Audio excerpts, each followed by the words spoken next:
தேர்தல் என்றால் தமிழகத்தில் திருவிழா. சாமானியர்கள் முதல் மேல்தட்டு மக்கள் வரை அனைவரும் பங்கேற்கும் மாபெரும் ஜனநாயக நிகழ்வு. நடப்பு சட்டப்பேரவையின் பதவிக்காலம் முடிந்து புதிய சட்டப்பேரவையை தேர்வு செய்யும் காலம் மிக அருகே வந்துவிட்டது. வடக்கே கும்மிடிப்பூண்டி முதல் தெற்கே கன்னியாகுமரி வரை 234 சட்டப்பேரவை தொகுதிகளுக்கும் புதிய உறுப்பினர்கள் தேர்வு செய்யப்பட இருக்கிறார்கள். தேர்தலை நோக்கிய அரசியல் கட்சிகளின் நகர்வுகள் ஏற்கனவே தொடங்கிவிட்டன. இந்நிலையில் தமிழகத்தின் பட்டி தொட்டியெல்லாம் நமது செய்தியாளர்கள் பயணித்து தொகுதி மக்களின் மனநிலையை வழங்கிக் கொண்டிருக்கிறார்கள். சாதாரண மக்கள், விவசாயிகள், முதல் முறையாக வாக்களிக்க போகும் மாணவர்கள், இளைஞர்கள், பெண்கள், மக்களின் பிரதிநிதிகள், அரசியல்வாதிகள் என அனைத்து தரப்பினரையும் சந்தித்து வருகிறார்கள். தொகுதியின் எம்எல்ஏவை சாமானியர்கள் சந்தித்து கேள்வி கேட்கும் காட்சிகளை நமக்கு தந்து கொண்டிருக்கிறார்கள். வாக்குறுதிகளையும் செயல்பாடுகளையும் சீர்தூக்கி பார்த்து வாக்காளர்கள் தெரிவிக்கும் கருத்துக்களையும் பதிவு செய்து வருகிறார்கள். கும்மிடிப்பூண்டி முதல் குமரி வரை ஒவ்வொரு தொகுதியிலும் வாக்களிக்க போகும் மக்களின் மனநிலையை நமது செய்தியாளர்கள் எதிரொலித்து வருகிறார்கள். அந்த வகையில் இன்று நம்முடன் இணையப் போகிறவர் தேனி மாவட்டத்தின் அரசியல் முக்கியத்துவம் வாய்ந்த தொகுதியான பெரியகுளத்தின் அனைத்து பகுதிகளிலும் ஆய்வு நடத்தி வரும் செய்தியாளர் பாலாஜி. பொது தொகுதியாக இருந்த பெரியகுளம் தொகுதி மறுசீரமைப்பு நடவடிக்கையின் போது தனி தொகுதியாக மாற்றப்பட்டது. தொகுதியின் சிறப்புகளை இப்பொழுது பார்க்கலாம்.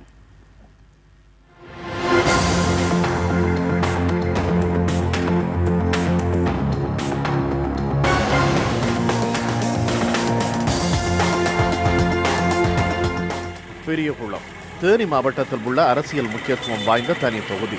பெரியகுளம் தாலுகா மற்றும் தேனி தாலுகாவின் ஒரு பகுதியை உள்ளடக்கியது. தமிழகத்தின் தலைநகர் சென்னையிலிருந்து சுமார் 490 கிலோமீட்டர் தொலைவிலும் மாவட்ட தலைநகரிலிருந்து 15 கிலோமீட்டர் தொலைவிலும் உள்ளது பெரியகுளம். மதுரை, திண்டுக்கல், தேனி, சிவகங்கை, ராமநாதபுரம் போன்ற மாவட்டங்களின் பாசனத்திற்கு அடிப்படையான வைகை அணை இத்தொகுதிக்கு புகழ் சேர்க்கும் இடமாக உள்ளது.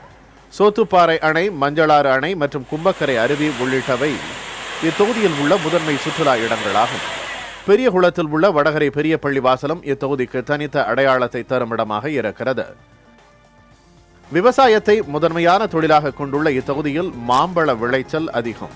அதற்கு அடுத்தபடியாக வாழை, கரும்பு போன்றவையும் பயிரிடப்படுகின்றன. இந்த பகுதியில் உள்ள நூற்பு ஆலை ஆயிரக்கணக்கான தொழிலாளர்களுக்கு வேலை வாய்ப்பு அளித்து வருகிறது. தமிழகத்தின் பெரும்பாலான சட்டமன்ற தொகுதிகளைப் போலவே பெண் வாக்காளர்களை அதிகம் கொண்டுள்ள இந்த தொகுதியில் மொத்த வாக்காளர்களின் எண்ணிக்கை 2,58,145. இதில் ஆண் வாக்காளர்கள் 1,27,937 பேர், பெண் வாக்காளர்கள் 1,30,131 பேர், மூன்றாம் பாலினத்தவர் 77 பேர். இந்த தொகுதியின் தற்போதைய சட்டமன்ற உறுப்பினர் மார்க்சிஸ்ட் கம்யூனிஸ்ட் கட்சியைச் சேர்ந்த ஏ. லாசர். பெரியகுளம் தொகுதியில் இதுவரை நடந்த சட்டப்பேரவை தேர்தல்கள் பற்றிய விவரங்களை பார்க்கலாம். தமிழகத்தின் மேற்கு பகுதியில் தேனி மாவட்டத்தில் அமைந்திருக்கிறது பெரியகுளம் சட்டப்பேரவை தொகுதி. இந்த தொகுதியானது பல்வேறு அரசியல் முக்கியத்துவம் வாய்ந்த நிகழ்வுகளை கொண்டது. அது மட்டுமல்லாமல் இதுவரை நடந்த தேர்தல்களில் பல்வேறு அரசியல் கட்சிகள் பல்வேறு முறை வென்றிருக்கின்றன. மிக முக்கியமாக அதிமுக இந்த தொகுதியை 6 முறை கைப்பற்றியிருக்கிறது. திமுக 4 முறை கைப்பற்றியிருக்கிறது. காங்கிரஸ் மற்றும் மார்க்சிஸ்ட் கம்யூனிஸ்ட் கட்சி ஆகிய கட்சிகள் தலா 1 முறை இந்த தொகுதியை வென்றிருக்கின்றன. அது மட்டுமல்லாமல் 2011ஆம் ஆண்டு நடந்த சட்டப்பேரவை தேர்தலின் போது இந்த தொகுதியினுடைய மொத்த வாக்காளர்களுடைய எண்ணிக்கையானது 2,01,137 என்ற அளவிலே இருந்தது. அது மட்டுமல்லாமல் இந்த தேர்தலின் போது பதிவான மொத்த வாக்கு சதவீதம் என்பது 78.9 என்ற அளவில் இருந்தது.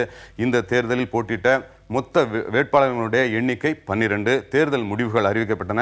அந்த அடிப்படையில் மார்க்சிஸ்ட் கம்யூனிஸ்ட் கட்சியை சேர்ந்த ஏ. லாசர் 76,687 வாக்குகளை பெற்றார். திமுகவை சேர்ந்த வி. அன்பழகன் 71,046 வாக்குகளை பெற்றார். பாரதிய ஜனதா கட்சியை சேர்ந்த கணபதி 3,422 வாக்குகளை பெற்றார்.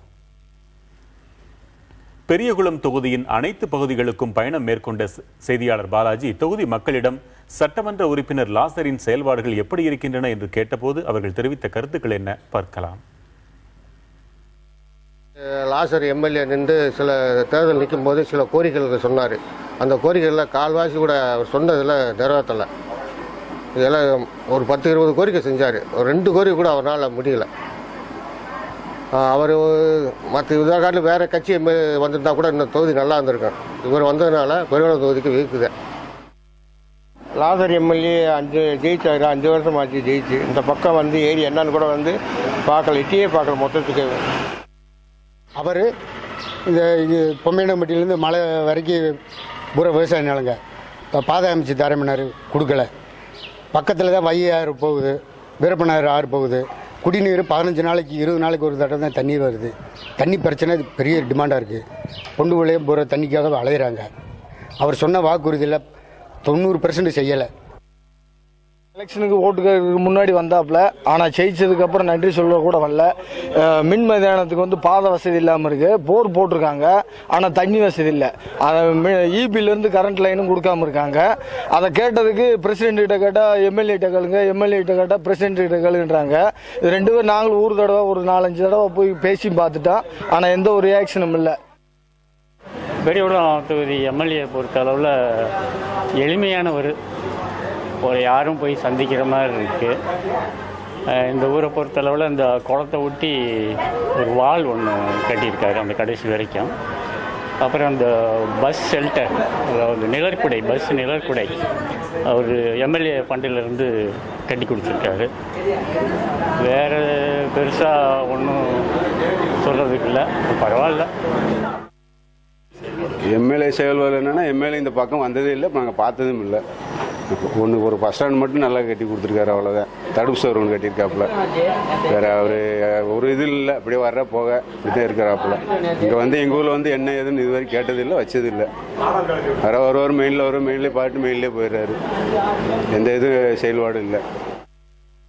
இப்போ லாசர் இருக்காருன்னா லாசர் வர்ற பண்டுகளை கரெக்டாக தான் செஞ்சுக்கிருக்காரு. இந்த மாற்றம் கவர்மெண்ட் என்னென்ன பண்டு ஒதுக்குறாங்களோ, என்ன எல்லா பஞ்சாயத்துக்கு, நம்ம அணைஞ்சி பஞ்சாயத்துக்கு எல்லாத்தையும் அவங்கவுங்களுக்கு என்னென்ன தேவையோ பூர்த்தி செஞ்சுக்கிட்டே இருக்காரு. இப்போ ரெட்டின் கட்டி விட்டுருக்காரு, பஞ்சாயத்து போர்டு கட்டி விட்டுருக்காரு, சில விஷயங்கள் நல்ல விஷயம் செஞ்சு பாலம் கட்டியிருக்காரு. அதெல்லாம் நல்லா செஞ்சு விட்டுருக்காரு.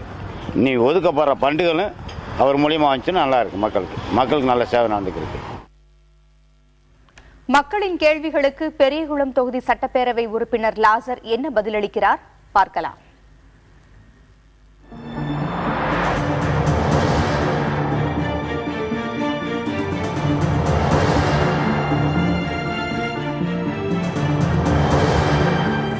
கடந்த தேர்தலின் போது மாநில அளவில் அரசியல் கட்சிகள் அளித்த வாக்குறுதிகள் தவிர பெரியகுளம் தொகுதியில் போட்டியிட்ட வேட்பாளர்களும் நீண்டகால கோரிக்கைகள் பலவற்றை நிறைவேற்றித் தருவதாக உறுதியளித்திருந்தனர். அத்தகைய வாக்குறுதிகள் தொடர்பாக என்ன நடவடிக்கைகள் எடுக்கப்பட்டிருக்கின்றன என்று லாசரின் இல்லத்துக்கே சென்று தொகுதி மக்கள் கேள்வி எழுப்பினர். தேர்தல் அறிக்கையில் சொன்னீங்க வைகை அணை தூர்வாடப்படும், ஆனால் இது வரைக்கும் தூர்வாரப்படலை. சோத்துப்பாரி தூர்வாடப்படும் சொன்னீங்க, இது வரைக்கும் தூர்வாரப்படலை. இதற்கான பதிலை உங்கள்கிட்ட இருந்து எதிர்பார்க்குறோம். வைகை அணையை தூர்வார வேண்டும் என்கிற பிரச்சனை நீண்ட நாளைய பிரச்சனை. நானும் அந்த பிரச்சனையின் மீது மக்களுக்கு அதை நடவடிக்கை எடுப்பேன், இந்த அதிமுக அரசிடம் அதற்கான வலியுறுத்தலை செய்து அதை நடைமுறைப்படுத்துவேன் அப்படின்னு சொல்லியிருந்தேன். அதே மாதிரி சோத்துப்பாறை அணையும் தோண்டின மண்ணையெல்லாம் வெளியே போடுறதுக்கு பதிலாக உள்ளே போட்டு அது பூரா மூடி போய் கிடக்குதை நானே நேரடியாக பார்த்துட்டது. இந்த ரெண்டையுமே இது குறித்து சட்டமன்றத்திலையும் பேசினேன், இது குறித்து பல மனுக்களையும் எழுதியிருக்கேன், இது குறித்து பல கொஸ்டினையும் போட்டிருக்கிறேன். ரெண்டுக்குமே அவங்க வந்து சட்டமன்றத்திலேயே பதில் சொன்னாங்க. பொதுப்பணித்துறை அமைச்சர் சட்டமன்றத்திலே இது குறித்து பதில் சொன்னார். நாங்கள் வந்து வைகை டேம் என்பது காமராஜர் காலத்தில் கட்டப்பட்டது. அது வந்து நீண்ட காலமாக தூர்வாராமல் 20 அடிக்கு மேலே 72 அடி தண்ணியில் 71 அடி தண்ணியில் 20 அடிக்கு மேலே மணலும் சேரும் தேங்கி போய் கிடக்குது. அதை எடுக்கிறதுன்னு சொல்கிறப்ப அது ஒரு பெரிய எஸ்டிமேட் தேவைப்படுது. 450 கோடி ரூபாய்க்கு மேலே அது வந்து நாங்கள் ஜப்பானில் இருக்கக்கூடிய ஒரு நிறுவனத்தோடு நாங்கள் பேசுகிறப்ப அதுக்கான தொகை கேட்குறாங்க. பட் அது பற்றி இன்னும் வந்து இதை விட இன்னும் தொழில்நுட்பத்தோட முழு அணையும் வத்தினதுக்கு பின்னாடி எடுக்காமல் தண்ணி இருக்கிறப்பே எடுக்க முடியும் அப்படின்னு சில டெக்னாலஜியை சொல்கிறாங்க. அதனால் அது சம்பந்தப்பட்ட கம்பெனிகளோட நாங்கள் பேசிக்கிட்டு இருக்கிறோம் அப்படின்னு சொன்னாங்க. தொகுதிக்கு வந்து மக்களின் குறைகளை கேட்பதில்லை என்ற குற்றச்சாட்டையும் மக்கள் முன் வைத்தனர். தேனிவாழ் பொதுமக்கள் சார்பாக கேட்குறேன், உங்களை தேனியில் அடிக்கடி நான் பார்க்கவே முடியலையே. சட்டமன்ற அலுவலகம் எப்போ வந்தாலும் பூட்டி கிடக்கு. தேனி மக்கள் நாங்கள் இதுவரைக்கும் எம்எல்ஏ நேர்லேயே பார்த்ததில்லைன்னு சொல்கிறாங்க.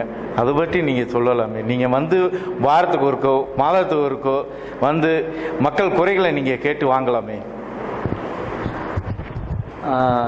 நீங்கள் இந்த மாதிரி கேட்டதுங்கிறது ஒரு வகையில் நல்லதாக போச்சு.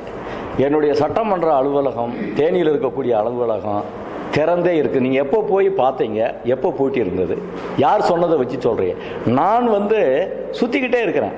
தேனியில் தான் கட்சி ஆஃபீஸில், அங்கே இருக்கக்கூடிய கட்சி ஆஃபீஸில் தான் நான் தங்கியிருக்கிறேன். என்னைக்காவது நீங்கள் என்னை தேடி பார்க்கலங்கிற பிரச்சனை இருக்கா? நீ ஒவ்வொருத்தருடைய வீட்டிலையும் நான் போய் எங்கே இருக்கிறீங்க, என்ன ஏதுன்னு நான் கேட்க முடியும் ஒரு எம்எல்ஏ?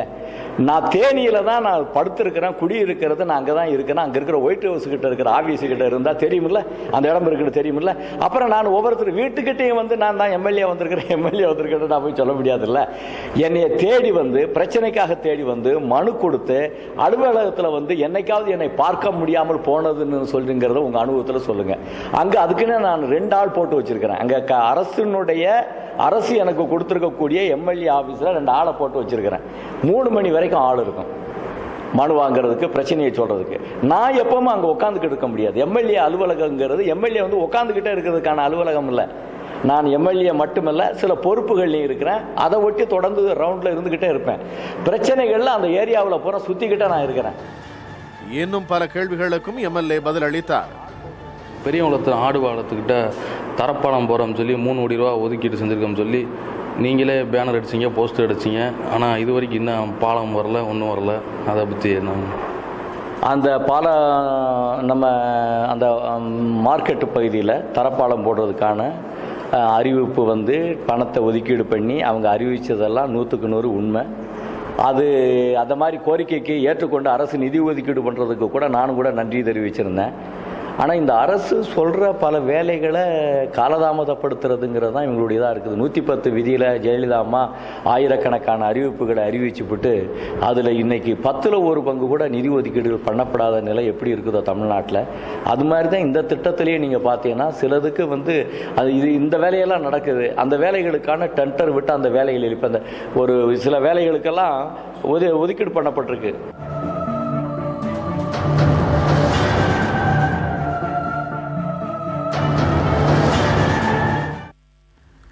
பெரியகுளம் தொகுதி மக்களுக்கு அரசியல் குறித்த விழிப்புணர்வு எப்படி இருக்கிறது என்பதை அறிந்து கொள்ள உதாரணமாக சிலரிடம் சில கேள்விகளை நம் செய்தியாளர் கேட்டார். பார்க்கலாம். இப்ப தமிழக சட்டமன்றத்தின் சபாநாயகர் யார்? சொல்லுங்க, உங்களுக்கு தெரியுமா? சபாநாயகர் யார்? சபாநாயகர் ரோசியா. தமிழக சட்டமன்றத்தின் சபாநாயகர் யார்?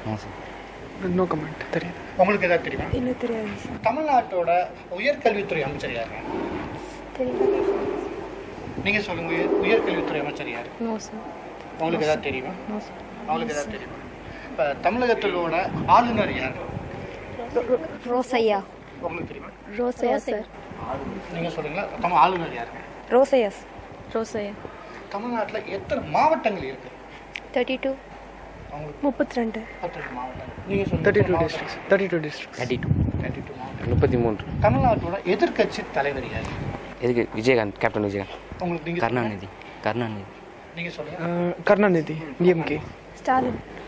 திருப்பதி ஸ்டாலின். விஜயகாந்த். முதல்வர் ஜெயலலிதா எந்த தொகுதியிலிருந்து சட்டமன்ற உறுப்பினராக தேர்வு செய்யப்பட்டிருக்காங்க? தெரியல. நீங்க சொல்லுங்க. ஆண்டிப்பட்டி தொகுதி. நீங்க சொல்லுங்க. சொல்லுங்க. சென்னை ஆர்கே நகர் சார். ஸ்ரீரங்கம். தமிழ்நாட்டில் எத்தனை சட்டமன்ற தொகுதிகள் இருக்கு? 237.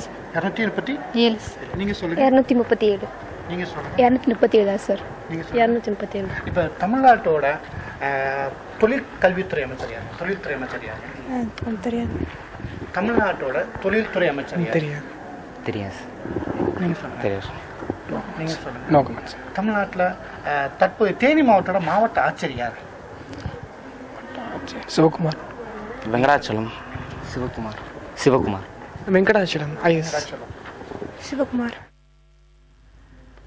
பெரியகுளம் சட்டப்பேரவை தொகுதி முழுவதும் பயணம் செய்து மக்களின் மனநிலையை அறிந்து வந்திருக்கும் செய்தியாளர் பாலாஜி நம்மோடு இணைந்திருக்கிறார். வணக்கம் பாலாஜி. ஒரு தொகுதியினுடைய வாக்காளர்கள் தாங்கள் தேர்ந்தெடுத்த மக்கள் பிரதிநிதியிடம் பெரிதாக வேறொன்றும் எதிர்பார்க்கவில்லை. மண்ணை பொன்னாக்குவார்கள் என்று எந்த கற்பனையிலும் யாரும் இப்பொழுது இருப்பதில்லை. குறைந்தபட்சம் சொல்லாததை கூட அல்ல, சொன்னதில் ஏதோ ஒரு பகுதியையாவது செய்ய முனையவாவது செய்தாரா என்பதே அடிப்படை கோரிக்கையாக இருக்குது. தொகுதி முழுக்க சுற்றி வந்திருக்கிறீங்க. ஒரு செய்தியாளராக நீங்கள் தொகுத்து முன்வைக்கக்கூடிய விஷயங்கள் என்ன? பெரியகுளம் தொகுதியை பொறுத்தளவு கடந்த சட்டமன்ற தேர்தலில் என்ன வாக்குறுதிகள் கொடுக்கப்பட்டதோ, எவை நிறைவேற்றப்படும் என்று சொல்லப்பட்டதோ அந்த வாக்குறுதியில் இன்னும் வாக்குறுதிகளாக காணப்பட்டு வருகிறது. குறிப்பாக பார்த்தோன்னா வைகை அணை தூர்வாரப்படுதல், இது இன்னும் வைகை அணையில் 71 அடி உயரம் வைகை அணையில் தற்போது 20 அடி வரையும் மணல் தேங்கி நிற்கிறது. இதனால் குறைந்த அளவே தண்ணீர் தேக்க முடிய காணப்படுகிறது. இது ஒவ்வொரு தேர்தலிலும் இது வாக்குறுதியாக கொடுக்கப்பட்டு அது நிறைவேற்றப்பட முடியாத நிலை தான் காணப்படுகிறது. மற்றொரு புறம் பார்த்தோன்னா சோத்துப்பாறை அணை, பெரியகுளம் ஒன்றிய பகுதியில் சுற்றியுள்ள பகுதியில் உள்ள விவசாய நிலம் எல்லாமே சோத்துப்பாறை அணையை நம்பித்தான் உள்ளது. சோத்துப்பாறை அணை கட்டப்படும் போது அங்கிருந்து வெட்டப்பட்ட கற்கள் அனைத்துமே சோத்துப்பாறை அணை நீர்பிடிப்பு பகுதியில் போடப்பட்டுள்ளதால், அதாவது மழைக்காலங்களில் இதனால் நீர் தேக்க அளவு பெருவாக குறைந்து காணப்படுகிறது. இது சோத்துப்பாறை அணையை தூர்வாரப்பட வேண்டும் என்று ஒவ்வொரு முறையும் இந்த பகுதி விவசாயிகள் தொடர்ந்து குரல் எழுப்பிட்டு வராங்க. இது குறித்து சட்டமன்ற உறுப்பினர் சட்டசபையில் தொடர்ந்து பேசிட்டு இருக்காரு. இருந்தாலும் அரசு நடவடிக்கை எடுக்கப்படும் சொல்றாரு. இது முக்கியமான பிரச்சனை என்னன்னு பார்த்தோம்னா, தேனி நகரில் என்ஆர்டி மருத்துவமனை, இந்த மருத்துவமனை பெரியகுளம் காணாவளுக்கு மருத்துவமனை மாற்றம் செய்யப்பட்ட போது பின்னர் இந்த மருத்துவமனை முடங்கி இருக்கு. இந்த மருத்துவமனையை மீண்டும் செயல்பாடு கொண்டு வர வேண்டும் என்று கோரிக்கை வாக்குறுதி கொடுக்கப்பட்டு அந்த வாக்குறுதி இன்னும் நிறைவேற்றப்படவில்லை. வெங்கடபிரசாத், தகவல்களுக்கு நன்றி பாலாஜி. தேனி மாவட்டத்தில் அரசியல் முக்கியத்துவம் வாய்ந்த பெரியகுளம் தொகுதி நிலவரம் குறித்து இன்றைய கும்மிடிப்பூண்டி முதல் குமரி வரை பகுதியில் பார்த்தோம். தஞ்சாவூர் மாவட்டத்தின் கும்பகோணம் சட்டப்பேரவை தொகுதியில் நமது செய்தியாளர் காதர் உசேன் ஆய்வு மேற்கொண்டு வருகிறார். அவர் தரும் தகவல்களை வரும் திங்கட்கிழமை பார்க்கலாம்.